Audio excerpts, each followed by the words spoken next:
Ladies and gentlemen, now that we're getting into the real Switch 2 generation, it's cool to look back on the Switch generation.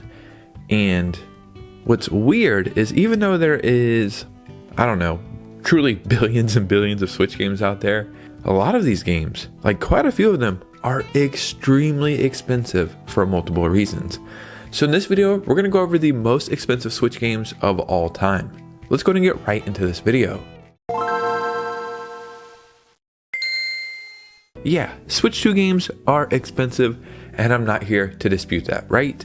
But some of these Switch games make those expensive Switch 2 games look not expensive. So not only are we going to look at the most expensive Switch games, I guess, from like America, we're going to go over the most expensive Switch games in the PAL regions, as well as Japanese Switch games. And like the different games, very interesting. So before we get started, if you could hit a like and subscribe, that would truly mean the world to me. We've got to be like a few subscribers away from 25K if we haven't hit it already. Follow me on Instagram and Twitter so we can keep the communities growing. And let's go ahead and get right into this one. So let's start by going from cheapest to most expensive. And when I say cheapest, I don't even know how that word came up in this conversation because none of this stuff is cheap. So we have Shantae and the Pirate's Curse Collector's Edition for the Nintendo Switch. The loose price of this game is $366, but a new price is $575. This is weird. I mean, it's not a bad game, but it's like you can buy this game on the eShop truly probably for $5 sometimes. I don't know much about Shantae games. I want to say they started back on the Game Boy Advance, if I'm not mistaken. I guess there's something there, you know what I mean? But man, $366, it just doesn't make sense to me. We have the Blasphemous Collector's Edition. The loose price is $394, but a new price, $662. Again, this one kind of strange. I think this is by limited run. I remember when this was being released, like this Collector's Edition, and I remember there was some hype around it, but I feel like when you talk about this game, a majority of people haven't even played it. I recommend this and the second game all the time, and I still feel like I never hear people talking about playing the game. So something that I feel like was pretty easy to get at the time, but is now very expensive, is the Breath of the Wild Master Edition. A loose price of this is $487, but a new price is almost $900, and that is crazy. Like, yeah, I like Breath of the Wild as much as the next guy. I don't know what came in the Master Edition, because I think there was like a Collector's Edition and a Master's Edition. So I don't know what this has or, you know, what's going on here. But I feel like no way you cut it is it worth $900. Speaking of Shantae, we have the Shantae Collection. The loose price, $499. But the new price, $748. If somebody could fill me in on why Shantae stuff is so collectible, I truly would like to know. Look, I like collecting stuff as much as the next guy. Stuff that I won't even use, that I'll just put on a shelf. I'm not spending $500 on anything Shantae related. We have Cult of the Lamb True Believer Edition. The loose price of this, $529, but the new price is $883. Yeah, I mean, it's cool. Again, I remember when this was being released or was released, there was quite a bit of hype around it. And I remember people like on Reddit and maybe on Twitter at the time, like asking people where they could buy this at. Yeah, I bought the physical copy of the game for like $15. I'm good with that. We have Bloodstained Curse of the Moon. And I guess the only way you could get this was a pop-up shop. Or it says pop-up shop up. So I don't know what that means, but $600 for the loose price. New price, $900. Yeah, I don't even know what to say about this because we also have Bloodstained Ritual of the Night signed collector's box. Loose price $628, but the new price $942. At least this is the signed collector's box, so I could see some value there. But man, this is crazy. We have Gris Signature Edition for $900 for the loose price. What is going on here? Right? That is crazy. But it's not as crazy as the new price at $1,357. If you don't know what Gris is, it's like a little indie game that has some like watercolors, and I think there's a sequel called Neva, if I'm not mistaken. Dude, $1,300 is the price of a used car. Well, maybe not going into 2026, but my point still stands. The most expensive Switch game in America. Could you guess it? You probably could if you've been following the pattern. Shantae Advance Risky Revolution 10th Anniversary Foil. This doesn't make sense because the loose price is $998, but the new price is $990. Yeah, I don't really care enough to investigate why that is.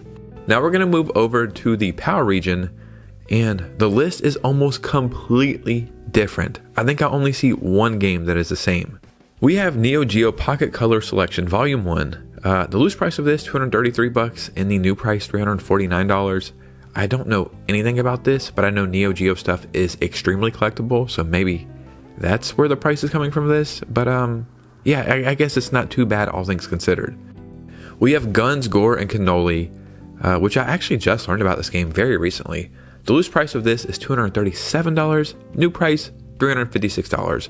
Compared to some other prices we already heard, this doesn't even sound that crazy.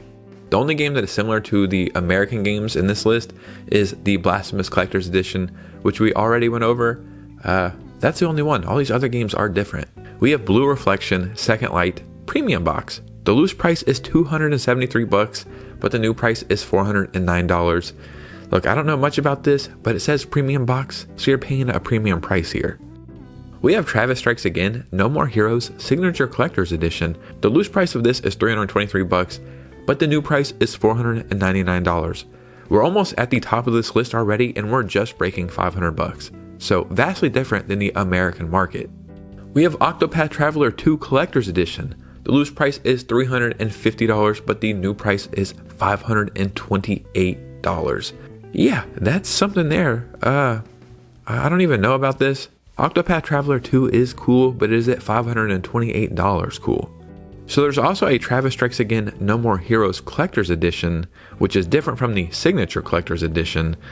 The loose price of this is $353, but the new price is $529, so still just barely breaking $500.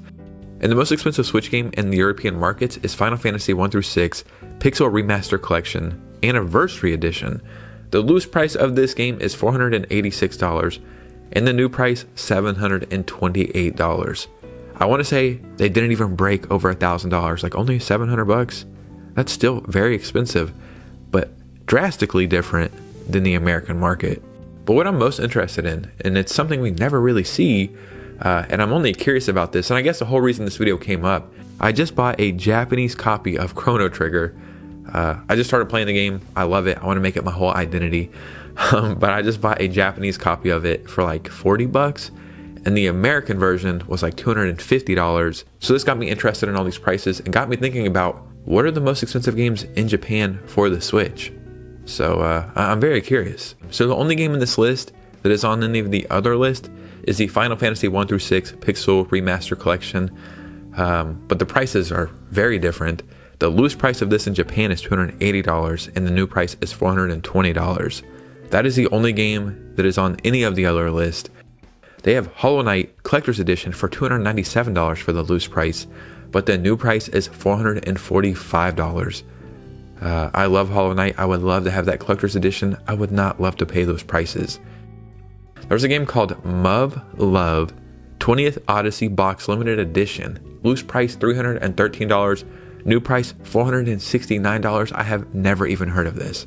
There's a game called Love R Kiss. The loose price is $316, but again, this doesn't make sense because the new price is $69. So maybe the market changed very recent on this game, or maybe it was reprinted or something. So what's really cool is they have Rockman and Rockman X 5-in-1 box set. Loose price $336, new price $482. And if you're not cultured, Rockman is Mega Man in Japan. And yeah, very, very interesting thing to find on this list. They have Baten Kaitos 1 and 2 HD Remaster Limited Edition. The loose price is $640. The new price is $959. And the most expensive game in Japan is something I would have never ever expected to be on any of these lists ever, is Steins Gate Elite Limited Edition. The loose price of this game is $881, but the new price is $1,318. That is insane. I feel like that's a game I've probably seen on the eShop and thought it was shovelware, and it just goes to show you how drastically different different markets are. And I get it. Like, that's the point of having different markets, right? Different strengths, different weaknesses, different interests. If you would have asked me to guess the most expensive game for the Switch in Japan, I probably would have said like Final Fantasy or something. Definitely not Steins Gate. Good anime, I guess, maybe a good game as well. Very interesting stuff though. And the reason why I find this so interesting is the Switch is almost the best-selling console of all time. They truly sold billions and billions and billions of games.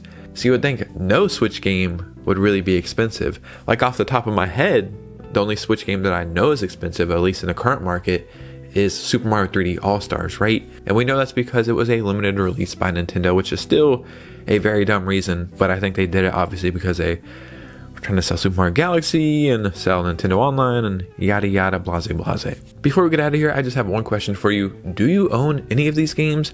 And if you don't, what is the most expensive Switch game you currently own? Me personally, I don't think I own any expensive Switch games. That's not like more than 60 or 70 bucks. So, different strokes for different folks. And if you could, hit a like and subscribe on the way out. Follow me on Instagram and Twitter so we can keep the communities growing. And we just need one more channel member before the end of the year to hit our goal. So consider becoming a member. And you guys know me, I'll see you very soon with a new video. Peace.